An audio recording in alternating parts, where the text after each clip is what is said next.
Hello friends. Karthik ராஜா கதையில ஜூலை 9 என்ன நடக்க போகுது அப்படிங்கிறத வாங்க பார்ப்போம். ரொம்ப சூப்பரான ப்ரொமோ ஒன்று ரிலீஸ் பண்ணியிருக்காங்க. என்ன நடக்குதுன்னு பார்த்துக்கிட்டிங்கன்னா, அந்த ரெண்டு வில்லன்களும் ஒரு வில்லியும் பேசிக்கிறாங்க. அப்ப அந்த சிவனாண்டியோட சித்தப்பா இருக்காருல்ல, அவரு சொல்றாரு, இங்க பாருடா மோனே, அவங்க 3 பேரும் பேசிக்கிட்டு இருந்ததை நான் காதுல வாங்கினேன். நாளைக்கு 3ஆம் நாள் காரியமா நம்ம எதிரியோட அம்மாவுக்கு திதி கொடுக்க போறாங்க. அப்ப மட்டும் அந்த ஈஸ்வரிய கூட்டிட்டு வந்து நிரூபிச்சோம்னா அதுக்கப்புறம் அவனால எங்கேயுமே தப்பிக்க முடியாது. மத்த விஷயத்துல கூட அவன் போலியா வச்சிருக்கிற அவன் நண்பனை வச்சு ஏமாத்துவான். ஆனா இந்த வாட்டி அவன் நண்பனை வச்சு ஏமாத்த முடியாது. அதனால நீங்க என்ன பண்றீங்கன்னா எப்படியாவது அந்த ஈஸ்வரிய கூட்டிட்டு வந்து நிரூபிச்சிருங்க அப்படின்னு சொல்றாங்க. இதை கேட்டதும் நம்ம வில்லி சொல்றாங்க, இங்க பாருங்க, நம்மளும் பல தடவை எப்படியாவது உண்மையை நிரூபிக்கணும் அப்படின்னு போராடி இருக்கோம். ஆனா ஒவ்வொரு டைமும் நம்ம வந்து தோத்து போனதுதான் மிச்சம் அப்படின்னு.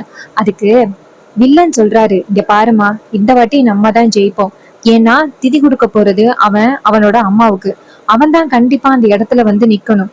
அதோட அவனுக்கு பதிலா ஒருத்தன் நடிச்சுக்கிட்டு இருக்கான்னு, அவனை நம்ம தூக்கிடுவோம். நீ கவலைப்படாத. அவன் இருந்தா தானே எப்படியாவது சமாளிப்பாங்க. அவனை தூக்கிட்டா எப்படி சமாளிக்க முடியும் அப்படின்னு சொல்றாங்க. இதை கேட்டதும் வில்லி சொல்றாங்க, சரிங்க, எதுவா இருந்தாலும் பார்த்து பண்ணுங்க. நான் வந்து எப்படியாவது என் அக்காக்காரி அந்த இடத்துக்கு கூட்டிட்டு வர்றதுக்கு முயற்சி பண்றேன். இது கேட்டதும் அந்த வில்லன் சொல்றாரு, சரிம்மா அப்படின்னு. அதுக்கப்புறம் எல்லாரும் வீட்டுக்கு போறாங்க. அதே நேரத்துல நம்ம பாட்டி வந்து நேரா நம்ம ஹீரோயினுக்கு ஃபோன் பண்றாங்க. ஹீரோயின் போனை பார்த்துட்டு, என்ன இது பாட்டி ஃபோன் பண்றாங்க அப்படின்னு போன் அட்டன் பண்ணி, சொல்லுங்க பாட்டி. அப்ப பாட்டி சொல்றாங்க, அம்மாடி, நாளைக்கு ஆஹ், என் பொண்ணுக்கு வந்து திதி கொடுக்க போறோம். அப்ப என் பேரனும் அந்த இடத்துக்கு வருவான் அப்படின்னு. அப்ப ஹீரோயின் சொல்றாங்க, பாட்டி, அவரை பத்தின உண்மைகள் எதுவுமே எனக்கு தெரியாது அப்படின்னு அவரை நினைச்சிட்டு இருக்காரு. அப்படியே அவரை நினைச்சிட்டு இருக்கட்டும். அவரை எப்படியாவது நான் அந்த இடத்துக்கு அனுப்பி வைக்கிறேன், இந்த வீட்டுல உள்ளவங்க யாரும் சந்தேகப்படாத மாதிரி அப்படின்னு. இதை கேட்டதும் பாட்டி சொல்றாங்க, அதை பத்தி தாமா உன்கிட்ட சொல்லலாம்னு நினைச்சேன். உன் சித்திக்காரி எப்படியும் என் பேரனை பத்தின உண்மைகளை நிரூபிக்கிறதுக்காக போராடிக்கிட்டு இருக்கா. என் பொண்ணு இறந்ததே எப்படியாவது இந்த குடும்பம் ஒண்ணு சேரணும், அவளை பத்தின உண்மைகள் தெரியக்கூடாது அப்படிங்கிறதுக்காக தான் அவ உசிரையே விட்டுருக்கா. அவ விட்ட உயிருக்கு எந்தவித பிரயோஜனமும் இல்லாம போயிடக்கூடாது. நீதாம்மா எப்படியாவது பாத்துக்கணும். அதுக்கு ஹீரோயின் சொல்றாங்க, பாட்டி, நான் பாத்துக்கிறேன் பாட்டி, நீங்க எதுக்கும் கவலைப்படாதீங்க அப்படின்னு போனை கட் பண்றாங்க. அதே நேரத்துல ஹீரோ வீட்டுக்குள்ள வராரு. அப்ப நம்ம ஹீரோயின் நேரா ஹீரோவை பார்த்து, இது மாதிரி நாளைக்கு எதுவும் முக்கியமான வேலை இருக்கா உங்களுக்கு அப்படின்னு கேட்க, ஹீரோ யோசிக்கிறாரு. நாளைக்குதான் அம்மாவுக்கு வந்து திதி கொடுக்க போறாங்க. இவ வேற ஏன் இப்படி கேக்குறா அப்படின்னு நினைக்கிறாங்க. அப்பதான் நம்ம ஹீரோயின் சொல்றாங்க, இல்ல, நான் எதுக்காக கேக்குறேன் அப்படின்னா, நாளைக்கு எந்த வேலையும் இல்ல, உங்களுக்கு வேற வேலை இருந்துச்சுன்னா நீங்க போயிட்டு பாருங்க அப்படின்னு. இது கேட்டதோடும் ஹீரோவும் சரி அப்படின்னு சொல்றாரு. அப்ப ஹீரோயின் நினைக்கிறாங்க, இன்னும் எனக்கு உண்மைகள் தெரியல அப்படின்னு நினைச்சுக்கிட்டு இருக்கீங்க. ஆனா உங்களை பத்தின உண்மைகள் எனக்கு எல்லாமே தெரியும். நீங்க கவலைப்படாதீங்க. நாளைக்கு நீங்க எந்தவித பிரச்சனையும் இல்லாம உங்க அம்மாவுக்கு போய் திதி கொடுத்துட்டு வரலாம் அப்படின்னு ஹீரோயின் நினைக்கிறாங்க. இன்னொரு பக்கம் வில்லி என்ன பண்றாங்கன்னா, நேரா அத்தை கிட்ட போயிட்டு, இங்க பாருக்கா, நான் கண்டிப்பா சொன்னா நீ நம்ப போறது கிடையாது. நாளைக்கு அந்த கிழவியோட பொண்ணுக்கு வந்து திதி கொடுக்க போறாங்க. அப்ப கண்டிப்பா புள்ளதான் திதி கொடுக்கணும். அதனால கண்டிப்பா நீ மாப்பிள்ளையா நினைச்சுக்கிட்டு இருக்கவன் தான் போவான் அப்படின்னு. அப்ப அத்தை சொல்றாங்க, ஏண்டி, உனக்கு கொஞ்சம் கூட அறிவே இல்லையா? எத்தனை தடவை தான் நான் உன்கிட்ட சொல்றது, இந்த பிரச்சனையை விட்டுட்டு தயவு செஞ்சு வேற வேலை இருந்தா போய் பாருடி. அதுக்கு வில்லி சொல்றாங்க, அக்கா, உன்னை நல்லா ஏமாத்திக்கிட்டு இருக்காங்க அக்கா, அது கூட தெரியாம நீ இப்படி பேசிக்கிட்டு இருக்கக்கா. அதுக்கு அத்தை சொல்றாங்க, இங்க பாருடி, நீ எத்தனை தடவை நிரூபிக்கிறேன்னு சொல்லி என்னை கூட்டிட்டு போன.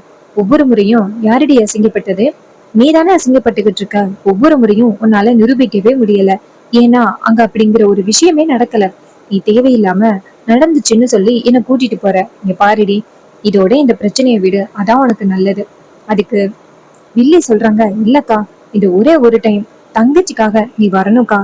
இதை கேட்டதும் ஈஸ்வரி சொல்றாங்க, சரி, நாளைக்கு பார்க்கலாம், அதை பத்தி யோசிக்காம போய் தூங்கு அப்படின்னு சொன்னதோட வில்லியும் சரிக்கா அப்படின்னு சொல்லிட்டு போறாங்க. அப்புறமா மறுநாள் காலை நம்ம பாட்டி வந்துட்டு அவங்க கணக்கு பிள்ளை அப்புறம் ஒரு ஐயரை கூட்டிட்டு போயிட்டு குளத்துக்கரையில உட்கார்ந்துருக்காங்க. போட்டோ எல்லாத்தையுமே எடுத்து வச்சு ரெடி பண்ணிட்டாங்க. அதே நேரத்துல முத்து அந்த பக்கமா வராரு. அப்ப முத்து அதை பார்த்துட்டு, ஆகா, எல்லாத்தையுமே ரெடி பண்ணிட்டாங்களா, இப்ப உடனே நம்ம மருமகளுக்கு போன் அடிச்சு சொன்னா அவ வேணுங்கிறத பண்ணிடுவா அப்படின்னு அவரு நேரா நம்ம வில்லிக்கு போன் பண்றாங்க. வில்லி போனை பார்த்துட்டு அட்டன் பண்ணி, சொல்லுங்க மாமா. அவரு சொல்றாரு, இங்க பாருமா, குளத்துக்கரையில திதிக்கான ஏற்பாடுகள் எல்லாத்தையுமே பண்ணி வச்சுட்டு அந்த கிழவி உட்கார்ந்துருக்கா. கண்டிப்பா அவன் இன்னும் கொஞ்ச நேரத்துல இங்க வரத்துக்கு, வீட்ல இருந்து வரத்துக்கு உன் அக்கா காரிக்கிட்ட போய் சொல்லுவான். அப்ப அவன் போனதோட நீ நேரா உன் அக்காவை கூட்டிக்கிட்டு இங்க வந்துரு. இது கேட்டதும் வில்லி சொல்றாங்க, சரிங்க மாமா, நான் பாத்துக்கிறேன். அங்க ரெடி ஆயிட்டு இல்ல, முத்து சொல்றாரு இங்க ரெடி ஆயிட்டு, அவன் வந்தா மட்டும் திரிய ஆரம்பிச்சிடலாம். 9 to 10க்குள்ள இந்த திரிய முடிக்கணும். அதனால அவன் கண்டிப்பா அந்த டயத்துக்கு இங்க இருப்பான். நீ எப்படியாவது அவளை மட்டும் கூட்டிட்டு வந்துரு. வில்லியும் சரி, சரிங்க மாமா, நான் பாத்துக்கிறேன் அப்படின்னு போனை கட் பண்ணிட்டு வில்லி இங்க இருந்து வராங்க. அதே நேரத்துல நம்ம ஹீரோ என்ன பண்றாருன்னா நேரா பாட்டிக்கு ஃபோன் பண்றாங்க. பாட்டி ஃபோன் அட்டன் பண்ணி, ஐயா, என்னையா வரத்துக்கு நேரம் ஆகுமா? இங்க எல்லாமே ஏற்பாடு பண்ணி ரெடியா இருக்கியா, வந்துட்டியா அப்படின்னு. அப்ப ஹீரோ சொல்றாரு, பாட்டி நான் அங்கதான் பாட்டி வந்துகிட்டு இருக்கேன். இது கேட்டதும் பாட்டி சொல்றாங்க, சரியா அப்படின்னு சொல்லி, சரி உன் அத்தைக்காரிகிட்ட எப்படியாவது போய் சொல்லிட்டு வாப்பா. அதுக்கு ஹீரோ சொல்றாரு, பாட்டி நான் போய் சொல்லிட்டு தான் பாட்டி வரப்போறேன், நீங்க கவலைப்படாதீங்க அப்படின்னு சொல்லிட்டு போனை கட் பண்றாங்க. அதே நேரத்துல ஹீரோ நேரா அவங்க அத்தை கிட்ட போயிட்டு, அத்தை, இது மாதிரி செங்கல் சூளையில ரொம்ப முக்கியமான ஒரு வேலை இருக்கு, நான் அங்க போயிட்டு வந்துடுறவா அத்தை. அதுக்கு அத்தை சொல்றாங்க, சரி போயிட்டு வா அப்படின்னு. அதே நேரம் வில்லி பார்த்துட்டு, ஓ, திதி கொடுக்கறதுக்காக கிளம்புறியா, நீ போ போ, இன்னும் கொஞ்ச நேரத்துல உன் சாயம் வெளுக்க போகுது அப்படின்னு நினைக்கிறாங்க. அதே நேரம் நம்ம ஹீரோ அந்த இடத்துல இருந்து போறாரு, திதி கொடுக்கறதுக்காக அந்த குளத்துக்கரைக்கு போறாரு. அப்ப பாட்டி நேரா நம்ம பேரனை பார்த்ததோட, வாயா, உனக்காக தான் காத்துக்கிட்டு இருந்தோம், உட்காரியா அப்படின்னு சொல்லிட்டு அங்க உட்கார வச்சு ஆரம்பிக்கிறாங்க. முத்து இத பாக்குறாரு, நம்ம நினைச்ச மாதிரியே இவன் இங்க வந்துட்டான், இப்ப நேரா வில்லிக்கு சொல்லிட வேண்டியதுதான், மருமகளுக்கு சொல்லிட வேண்டியதுதான் அப்படின்னு நேரா நம்ம வில்லிக்கு போன் பண்றாங்க. வில்லி போன் அட்டன் பண்ணி, சொல்லுங்க மாமா. அப்ப அவரு சொல்றாரு, நம்ம நினைச்ச மாதிரியே அவன் இங்க வந்துட்டான், நீ மட்டும் அவளை கூட்டிட்டு வந்தீங்கன்னா சரியா இருக்கும். இது கேட்டதும் வில்லி சொல்றாங்க, சரி 5 நிமிஷத்துல நான் அங்க இருப்பேன் அப்படின்னு போனை கட் பண்ணிட்டு நேரா வில்லி வராங்க. வில்லி வந்துட்டு, அக்கா எங்க உன் மாப்பிள்ள? அப்ப அக்கா சொல்றாங்க, அவர் ஏதோ செங்கல் சூளையில ரொம்ப முக்கியமான வேலை இருக்குன்னு போயிட்டாரு. அப்ப வில்லி சொல்றாங்க, அதே சரி, செங்கல் சூளையில வேலை இருக்குன்னு சொல்லிட்டு அவங்க அம்மாவுக்கு திதி கொடுக்க போயிட்டான். அதுக்கு அக்கா சொல்றாங்க, ஏண்டி உனக்கு ஒரு வேலையே இல்லையா? அப்ப வில்லி சொல்றாங்க, அக்கா நேத்து நைட்டு நீ என்ன சொன்ன, நான் வரேன்னு சொன்னியல்ல, அப்புறம் என்னக்கா இப்ப மாத்தி பேசுற? இங்க பாரு, அங்க திதி கொடுக்கறது உன் மாப்பிள்ளதான், நீ இப்ப வந்தியன்னா நான் உண்மையை நிரூபிப்பேன். இதை கேட்டதும் உடனே அக்காவும், சரி நீ எப்ப பார்த்தாலும் இப்படியே சொல்லிக்கிட்டு இருக்க, இங்க பாரு, இதுதான் ஃபர்ஸ்ட் அண்ட் லாஸ்ட் வார்னிங், அங்க போய் மட்டும் வேற யாராவது இருந்தாங்கன்னா அதுக்கப்புறம் நீ எங்க கூப்பிட்டாலும் நான் எங்கேயுமே வரமாட்டேன். அப்ப வில்லி சொல்றாங்க, அக்கா இதான்க்கா ஃபைனல், இதுக்கப்புறம் நான் உண்மையை நிரூபிக்கணும்னு அவசியம் இல்லை, ஏன்னா இன்னைக்கு அந்த உண்மை உனக்கு தெரிஞ்சு போயிரும், வாக்கா அப்படின்னு கூட்டிட்டு போறாங்க. அதே நேரத்துல நம்ம ஹீரோயின் இது எல்லாத்தையுமே காதல வாங்கிடுறாங்க. ஐயோ, சித்தி இவங்களை கூட்டிட்டு போக போறாங்களா, அதுக்குள்ள நம்ம அங்க எப்படியாவது போயிட்டு அவங்கள வார்ன் பண்ணணுமே அப்படின்ட்டு நம்ம ஹீரோயின் ஸ்கூட்டி எடுத்துக்கிட்டு கிளம்புறாங்க. இன்னொரு பக்கம் அந்த ஈஸ்வரி சொல்றாங்க, இங்க பாரு, மாப்பிள்ள வந்து செங்கல் சூளைக்கு தான் போறேன்னு சொன்னாரு, ஃபர்ஸ்ட் நான் அங்க இருக்காரு அப்படிங்கிறத நான் உங்ககிட்ட ப்ரூவ் பண்றேன், அதுக்கப்புறம் அந்த இடத்துக்கு போகலாம். ஏன்னா திதி கொடுக்குற இடத்துக்கு முன்னாடியே போனா அந்த கிளவி நான் திதி கொடுக்கறதுக்கு வந்திருக்கேன் அப்படின்னு ரொம்ப பெருமையா பேசுவான், அதுக்கெல்லாம் நான் இடம் கொடுக்க மாட்டேன், அதனால ஃபர்ஸ்ட் செங்கல் சூளைக்கு போயிடலாம். அதுக்கு வில்லி சொல்றாங்க, அக்கா அங்க போனா டைம் ஆகிருக்கா, அங்க உன் மாப்பிள்ள இருக்க மாட்டாங்கக்கா, வாங்கக்கா போகலாம். அதுக்கு அக்கா சொல்றாங்க, இங்க பாரு, ஃபர்ஸ்ட் அங்க போகலாம் வா அப்படின்னு சொல்லி நேரா வில்லிய பிடிச்சு இழுத்துட்டு போறாங்க. அப்ப வில்லி நினைக்கிறாங்க, ச்சே, அக்கா என்ன சொல்றதே கேட்க மாட்டேங்கிறா, அங்க போறதுக்குள்ள எல்லாரும் போயிட்டா என்ன பண்றது அப்படின்னு வில்லிக்கு செம கோவம். அதே நேரம் 2 பேரும் சேர்ந்து செங்கல் சூளைக்கு போறாங்க. அப்ப வில்லி சொல்றாங்க, அக்கா எப்படியும் உன் மாப்பிள்ள இங்க இருக்க மாட்டாரு, நீ போ அப்படின்னு சொன்னதோட உடனே அக்காவும் சரி அப்படின்னு சொல்லிட்டு இறங்கி போயிட்டு அங்க உள்ளவங்க கிட்ட, இங்க தம்பி வந்தாரா அப்படின்னு சொல்ல, அதுக்கு அவங்க சொல்றாங்க, அவரு காலையில இருந்தே வரலையே மேடம். அப்ப வில்லி சொல்றாங்க, அக்கா நான் அப்பவே சொன்னேன்னு, உன் மாப்பிள்ள இங்க வரல, அவன் அம்மாவுக்கு திதி கொடுக்கறதுக்காக போயிட்டான், வா கனி அப்படின்னு சொல்ல, உடனே நம்ம ஈஸ்வரியும் சரி வா போகலாம் அப்படின்னு சொல்லிட்டு கிளம்புறாங்க. இன்னொரு பக்கம் நம்ம ஹீரோயின் நேரா அந்த குளத்துக்கரைக்கு போயிடுறாங்க. அங்க நம்ம ஹீரோ வந்துட்டு அவங்க அம்மாவுக்கு திதி கொடுக்கறதுக்காக எல்லா ஏற்பாடுகளையும் பண்ணிக்கிட்டு இருக்காரு. அப்ப ஹீரோயின் எப்படியாவது பாட்டிக்கிட்ட சொல்லணும் அப்படின்ட்டு போறாங்க. ஆனா ஹீரோவுக்கு இன்னும் ஹீரோயினுக்கு விஷயம் தெரிஞ்சதே தெரியாது. தெரியப்படுத்தக்கூடாது அப்படிங்கிறதுக்காக ஹீரோயின் தூரத்துல இருந்து பாட்டியை கூப்பிடுறாங்க. பாட்டி வந்துட்டு அங்க நிறைய பேர் இருந்ததுனால சரியா கவனிக்கல. அதே நேரத்துல அந்த வில்லி அவங்க அக்காவை கூட்டிக்கிட்டு அந்த திதி நடக்கிற இடத்துக்கு வந்துகிட்டு இருக்காங்க. அப்ப வில்லி நேரா அக்காவை பார்த்து இன்னும் கொஞ்சம் தூரம் தாக்கா வாக்கா அப்படின்னு சொல்றாங்க. அப்ப ஐயர் வந்துட்டு நம்ம ஹீரோ கிட்ட அந்த சாப்பாடு கொடுக்குறாரு. கொடுத்து கொண்டு போய் கரைக்க சொல்றாங்க. அப்ப ஹீரோ வந்துட்டு நேரா தண்ணிக்குள்ள இறங்குறாரு. தண்ணிக்குள்ள இறங்கி நேரா அதை இதை கரைச்சிக்கிட்டு இருக்காரு. அதே நேரத்துல பாட்டியெல்லாம் பாத்துக்கிட்டு இருக்காங்க. அப்பதான் நம்ம ஹீரோயின் அவங்க அம்மாவும் ரெண்டு பேரும் வரத பார்த்துட்டு நம்ம ஹீரோயினுக்கு ரொம்ப அதிர்ச்சி. ஐயோ, நம்ம என்ன நடக்க கூடாது அப்படின்னு நினைச்சோமோ அது நடக்க போகுது அப்படின்ட்டு ரொம்ப பயத்துல நிக்க. அப்பதான் அந்த சித்தி அந்த பக்கமா வரத பார்த்துட்டு நம்ம ஹீரோயின் நேரா அவங்க அம்மாவுக்கு ஃபோன் பண்றாங்க. அப்ப டக்குன்னு நம்ம ஈஸ்வரி நின்னுட்டு இரு அப்படின்னு சொல்ல, அப்ப வில்லி கேக்குறாங்க, என்னக்கா இவ்வளவு தூரம் வந்துட்டு நிக்க சொல்றேன்? அதுக்கு ஈஸ்வரி சொல்றாங்க, என்னன்னு தெரியல, என் பொண்ணு போன் பண்றா இரு அப்படின்னு சொல்ல, வில்லி சொல்றாங்க, அக்கா அப்புறம் பேசிக்கலாம் அக்கா வாக்கா. அதுக்கு ஈஸ்வரி சொல்றாங்க, இங்க பாரு என் பொண்ணு போன் பண்றா இரு அப்படின்னு சொல்லிட்டு போன் அட்டன் பண்ணி சொல்லுமா அப்படின்னு சொல்ல, அப்ப ஹீரோயின் வந்துட்டு பயத்துல ஏதோ சத்தம் போடுற மாதிரி கால் பண்றாங்க. அம்மா நான் வீட்டுல வலிக்கு விழுந்துட்டேம்மா, என் கால் முடியல, வீட்டுல யாருமே இல்லம்மா, சீக்கிரம் வாங்க அப்படின்னு சொல்லிட்டு அழுகுறாங்க. இதை கேட்டதோட ஈஸ்வரிக்கு பேரதிர்ச்சி. என்னம்மா சொல்ற? அதுக்கு நம்ம ஹீரோயின் சொல்றாங்க, ஆமாமா எனக்கு கால் வலி தாங்க முடியலம்மா, நீங்க வாங்கம்மா அப்படின்னு சொன்னதோட நம்ம ஈஸ்வரியும் சரி நான் உடனே வரேன் அப்படின்னு சொல்ல, அப்ப வெள்ளி கேக்குறாங்க, அக்கா என்னாச்சுக்கா இவ்வளவு தூரம் வந்துட்டு உடனே வரேன்னு சொல்ற, வாக்கா அங்க போய் பாப்போம். அதுக்கு ஈஸ்வரி சொல்றாங்க, இங்க பாரு என் பொண்ணுக்கு அடிபட்டுருச்சாம், இதை விட எனக்கு அதுதான் ரொம்ப முக்கியம், எப்படியும் போனாலும் அங்க இருக்க போறது என் மாப்பிள்ள கிடையாது, அந்த இன்னொருத்தன் தான் நிப்பான், அவனை வந்து பாக்கணும் அப்படின்னு எனக்கு அவசியமே இல்லை, நான் போறேன் அப்படின்னு சொல்லிட்டு கிளம்புறாங்க. அப்ப வில்லி வந்துட்டு அவ அக்காட்ட கெஞ்சுறாங்க, அக்கா அதெல்லாம் நாடகமா இருக்கும்க்கா வாக்கா. அப்ப அக்கா சொல்றாங்க, என் பொண்ணு கீழே விழுந்துட்டா அப்படின்னு சொல்ற, நாடகமா இருக்குன்னு சொல்ற அப்படின்னு சொல்ல, இதை கேட்டதும் வில்லி சொல்றாங்க, இல்லக்கா நான் சொல்றது ஒரு நிமிஷம் கேளு, இவ்வளவு தூரம் வந்துட்டு இல்ல வா போய் பார்க்கலாம். அப்ப அக்கா சொல்றாங்க, இங்க பாரு என் பொண்ணு விழுந்துட்டான்னு சொல்றேன், உனக்கு அதை விட அது பெருசா இருக்கா அப்படின்னு சொல்லிட்டு கோவப்படுறாங்க. உடனே நம்ம வில்லியும் இதுக்கு மேல அக்கா கிட்ட சொன்னா ரொம்ப கோவப்படுவா, சரி நம்ம அமைதியா இருப்போம் அப்படின்னு நினைக்கிறாங்க. அதே நேரம் வில்லி அந்த இடத்துல இருந்து போறாங்க. அப்பதான் நம்ம ஹீரோயின் அவங்க ரெண்டு பேரும் திரும்பி போறத பார்த்துட்டு நிம்மதி ஆகுறாங்க. அப்ப ஹீரோயின் வந்துட்டு அங்க திதி கொடுக்கறத பார்த்துட்டு அப்பாடா அப்படின்ட்டு அப்பதான் பாட்டி திரும்பி பாக்குறாங்க. பாட்டி வந்துட்டு ஹீரோயினை பார்த்துட்டு அதிர்ச்சி ஆகுறாங்க, என்ன இது என் பேத்தி வந்து இங்க நிக்கிறா அப்படின்ட்டு. அப்ப பாட்டி பேட்டி நேரா ஹீரோயின்ட்ட, என்னம்மா நீ இங்க வந்து நிக்கிற?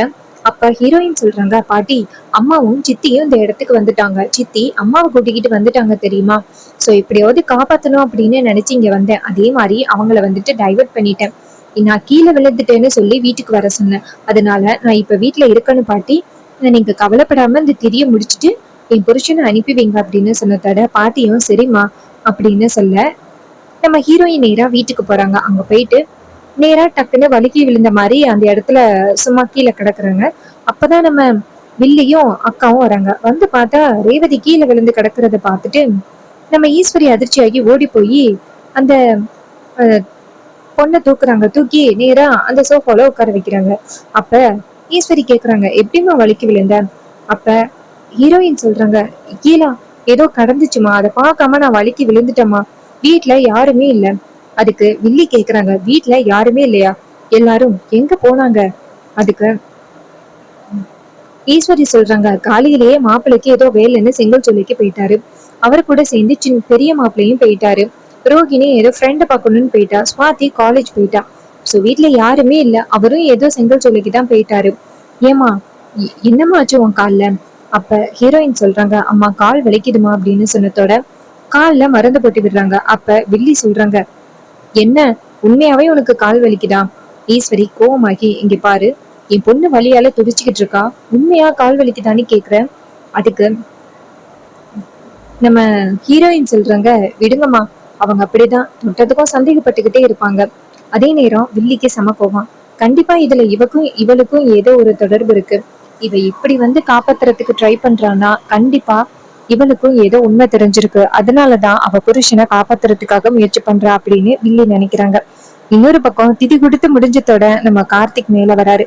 மேல வந்ததோட பாட்டி நேரா கார்த்தியை பார்த்து, ஐயா கொஞ்ச நேரத்துக்கு முன்னாடி உன் அத்தையும் சின்னத்தையும் இங்க வந்துட்டாங்களாம். இது கேட்டதோட கார்த்திகே பேரதிர்ச்சி. என்ன சொல்றீங்க பாட்டி? அப்ப பாட்டி சொல்றாங்க, ஆமாயா, ஆனா உன் பொண்டாட்டி இருக்கா பாரு, அவ இப்படியா அவங்கள வந்துட்டு தசை திருப்பி கொண்டுட்டு போயிட்டான். அப்பதான் நம்ம ஹீரோ கேக்குறாரு, பாட்டி அப்ப அவளுக்கு உண்மை தெரியுமா? பாட்டி சொல்றாங்க, ஆமாயா, உண்மை தெரிஞ்சதுனாலதான் கடைசி நேரத்துல வந்து உதவி பண்ணிருக்கா. இல்லைன்னா என்ன ஆகிருக்குமோ, அவ உண்மையை கண்டுபிடிச்சிருப்பா. இது கேட்டதும் ஹீரோ சொல்றாரு, சரிங்க பாட்டி, நான் போய் அவகிட்ட தேங்க்ஸ் சொல்லிக்கிறேன். இது கேட்டதோட பாட்டியும் சரிப்பா அப்படின்னு சொல்லி, இது மாதிரி அம்மாவுக்கு திதி கொடுத்தாச்சு, இனிமே 15 நாள் காரியம் மட்டும் பண்ணா போதும்பா. இதை கேட்டதோட ஹீரோவும் சரிம்மா அப்படின்னு சரி பாட்டி அப்படின்னு சொல்றாங்க. அதுக்கப்புறமா இன்னொரு பக்கம் நம்ம ஹீரோ வந்துட்டு நேரா அந்த செங்கல் சோலைக்கு போறாரு. அப்ப வில்லி சொல்றாங்க, அக்கா நீ வேணும்னா பாரு, கொஞ்ச நேரத்துல உன் மாப்பிள்ள இங்க வருவாரு, ஏன் செங்கல் சோலைக்கு போகலன்னு கேளு. அதே நேரத்துல ஈஸ்வரியும் சரிடி நான் கேக்குறேன் அப்படிங்கிறாங்க. அப்ப நம்ம ஹீரோ இங்க இருந்து வீட்டுக்கு வர்றாரு. வீட்டுக்கு வந்ததோட வில்லி நேரா ஹீரோவை நிப்பாட்டி, ஏன் இல்ல செங்கல் சோலைக்கு போறேன்னு சொல்லிட்டு எங்க போயிட்டு வந்த? செங்கல் சோலைக்கு நானும் அக்காவும் போனோம், ஆனா நீ அங்க இல்ல, எங்க போன அப்படின்னு கேட்க ஹீரோ சொல்றாரு, என்ன சொல்றீங்க, நான் அங்கதானே இருந்தேன், இங்க பாருங்க சகனையும் வராரு அப்படின்னு சொல்லிட்டு மயில காமிக்கிறாங்க. அப்ப மயில சொல்றாரு, ஆமா செங்கல் சூளையில நாங்க 3 பேரும் தான் நின்னோம், ஏன் எங்களை சரியா கவனிக்கலையா? அதுக்கு வில்லி சொல்றாங்க, இங்க பாருங்க நீங்க 3 பேருமே அந்த இடத்துல இல்ல, இப்ப எதுக்கு நீங்க போய் சொல்றீங்க? அதுக்கு சகல சொல்றாரு, இங்க பாருங்க சின்ன மாமியார், உங்களுக்கு பாக்குற எல்லாத்து மேலேயும் ரொம்ப சந்தேகமா இருக்கு, உங்களோட பாக்குற கண்ணோட்டமே ரொம்ப தவறா இருக்கு. அன்னைக்கு பார்த்தா துர்காவோட கழுத்துல தாலி இருக்குன்னு சொல்றீங்க, அப்புறம் ரோஹிணி வாந்தி இருக்கிறதுனால ஏதோ சந்தேகமா இருக்குன்னு சொல்றீங்க. இதே மாதிரி ஒரு பிரச்சனைய வீட்டுல உண்டாக்கிக்கிட்டே இருக்கீங்க. எனக்கு என்னமோ உங்களோட இன்டென்ஷன் வேற என்னமோ தோணுது, வீட்டுக்குள்ள ஏதாவது பிரச்சனை பண்ணணும்னு நினைச்சிட்டு இப்படி பண்ணிட்டு இருக்கீங்க. இது கேட்டதோட நம்ம அத்தை சொல்றாங்க, ஆமா எனக்கும் ரொம்ப நாளா சந்தேகமா இருக்கு, எதை பார்த்தாலும் நீ ஏதாவது சந்தேகப்பட்டுட்டே இருக்க, சோ இதுக்கு மேல வந்துட்டு பேசுறத காதுல வாங்கிட்டு இருந்தா அப்புறம் நான் தான் முட்டாள் ஆகுவேன் அப்படின்னு சொல்லி பேசுறாங்க. அதே நேரத்துல நம்ம ஹீரோ வந்துட்டு ஹீரோயினை பாக்குறாரு. அவங்க காப்பாத்தினாலதான் இன்னைக்கு அவரே தப்பிச்சிருக்காரு. சோ அதனால பாத்துட்டு நிக்கிறாரு. கூடிய சீக்கிரம் நம்ம ஹீரோ வந்துட்டு ஹீரோயின்கிட்ட தேங்க்ஸ் சொல்லுவாரு. ஹீரோயினுக்கு உண்மை தெரிஞ்ச விஷயமும் தெரிய வரும். ஸோ இன்னும் என்னெல்லாம் நடக்க போகுது அப்படிங்கிறத நம்ம வெயிட் பண்ணி பார்க்கலாம். இதே மாதிரி நெக்ஸ்ட் வீடியோல பார்ப்போம். தேங்க்யூ ஃபார் வாட்சிங்.